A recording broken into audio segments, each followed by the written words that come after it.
I'm gonna show you how to cook roast beef that's juicy, tender, and absolutely holiday worthy. Plus, you're gonna love the pan gravy. Check this out.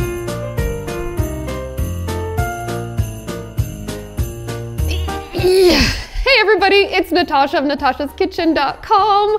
I'm really excited about today. We're learning how to cook roast beef. This is a recipe everybody should have in their repertoire because it's easy, stunning, and really one of the less expensive roasts that you can make for the holidays. So if you want to cook something impressive without breaking the bank, this is it. You guys are gonna love this. Also, leftovers are perfect for sandwich meat.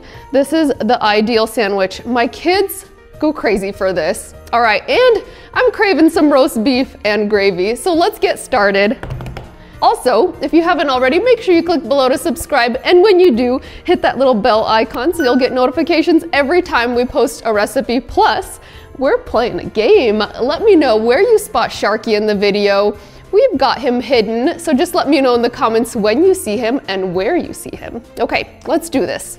I'm using a 3.5 pound top round roast, and before you roast it, you do want to take it out of the fridge at least an hour, preferably 2 hours before you roast. That'll allow it to come to room temperature and roast evenly through, and it'll roast a little faster. Plus, before you roast it, note which way the lines are going on the beef, okay? So we can see that they are going in this direction. So once it's roasted, we're gonna wanna cut it this way, okay? That's the most common mistake that I see people making with roast beef, not cutting against the grain. You wanna cut it against the grain. That'll make it soft, tender, and easy to chew. All right, we're gonna set that aside while we make the marinade. We'll start with the herbs. You'll need about a tablespoon of fresh rosemary leaves. To strip rosemary leaves, pinch the top of the stem and pull the leaves down. It's the same process for stripping fresh thyme leaves, easy peasy. You'll need about 2 teaspoons of finely chopped thyme. Now you can substitute with dried herbs, but for the holidays, I love using fresh herbs for the best flavor. Next, you'll need 1 tablespoon of finely chopped garlic. It'll be about 3 cloves. And I found the quickest and easiest way to peel garlic is to cut off the end, then smash it with the side of the knife. The peel should come right off. Now you can finely mince it up. And as much as I love my garlic press, I do recommend chopping it by hand for this recipe. Whenever you're roasting on high heat, pressed garlic tends to burn, so it's better to mince it up with a knife. Now in a small bowl, combine your extra light olive oil along with your finely chopped rosemary and thyme, your minced garlic, salt, and freshly cracked black pepper. Stir that together and set it aside to let the flavors meld for at least 5 minutes. And I can tell you this mixture smells amazing. It pairs so well with beef. We also love it on our prime rib roast. Alright, our roast has rested and I've patted it dry with paper towels. Now we're gonna tie it with kitchen string. This step is optional, but I do think it makes the roast look more impressive and it gives it a rounder, more even shape for even roasting. Tie that tightly in 1-inch increments down the roast. You can see these cuts of beef tend to be pretty lean, so a quick tip, I do like to look for one that has a little bit of fat on the outside. This will result in more pan drippings. Once you have that tied all the way down the roast, tightly secure the end and cut off any excess string. Now spread the rub all over your roast, making sure to coat the sides and bottom. The best tool you have for this is your hands. Just spoon the sauce over the top of the roast and massage it into your roast. This will create a super flavorful garlic and herb crust. Transfer your beef into a roasting pan with a wire rack on the bottom. And if you don't have a specific roasting rack, you can get creative. I'm using my Instant Pot rack here. Using a rack helps the roast to cook evenly all around. Anytime you're roasting something, I highly recommend using an in-oven meat thermometer. Put that into the deepest portion of your meat and transfer it to the oven. Make sure the roast is in the center of your oven and bake at 450 degrees Fahrenheit for 15 minutes.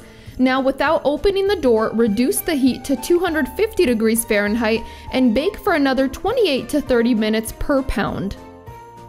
With roast beef, it's critical not to overcook it. For medium rare, bake to 135 to 140 for a final resting temperature of 145 degrees Fahrenheit. Once your roast is out of the oven, transfer it to a cutting board and tent with foil. For the juiciest beef, make sure you rest that for 15 minutes. Meanwhile, we're gonna make the pan gravy sauce. Remove the rack and set the pan with any drippings in it over medium heat. Now add red wine and scrape the bottom of the pan to deglaze. Bring that to a boil and continue cooking until the wine is reduced by half. Add 1.5 cups of beef stock. Bring that back to a light boil and add your seasonings. I'm using onion powder, garlic powder, salt, and freshly cracked black pepper.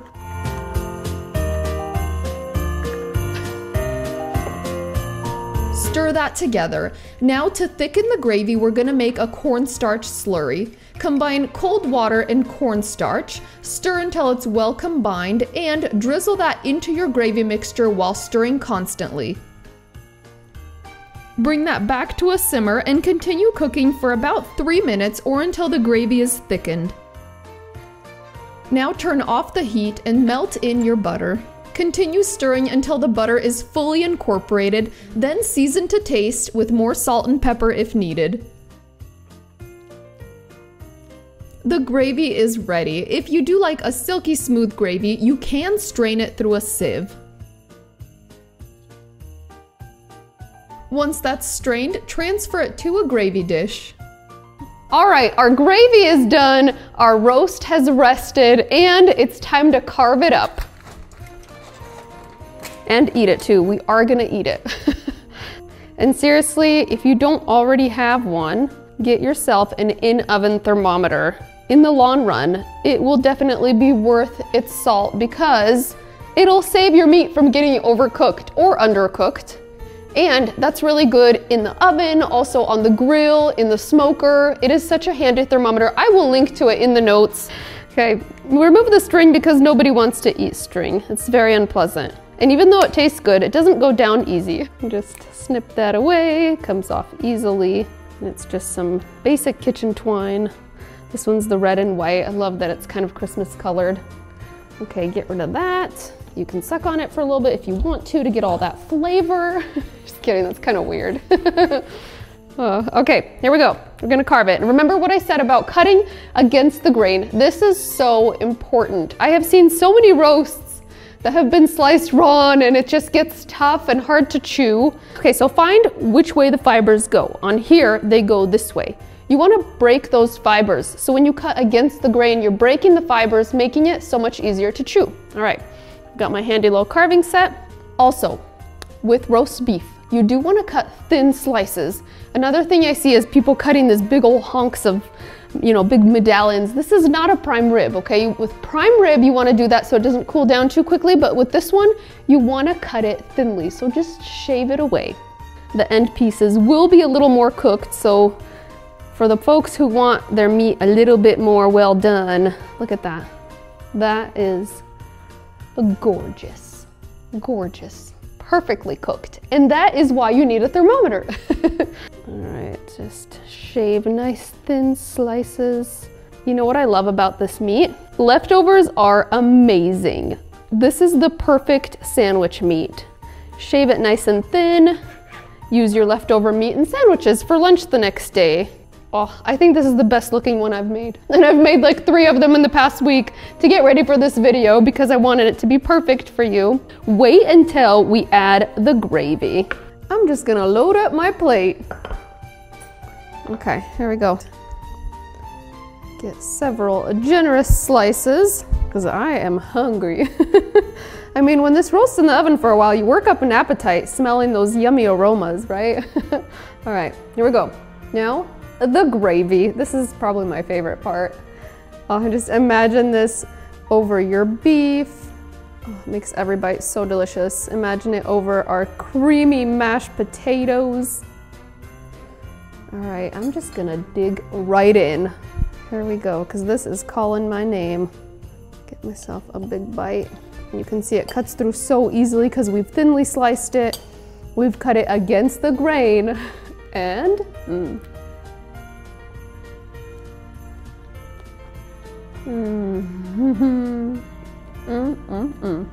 Absolutely holiday worthy.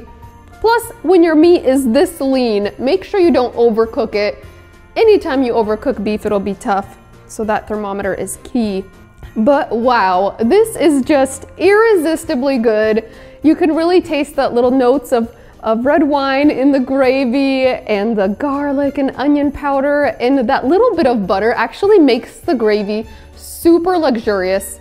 Because this is a lean cut, it doesn't release a whole lot of fat, so adding that little bit of butter off the heat, swirling it in, makes the gravy creamy and so good. I hope you guys love this.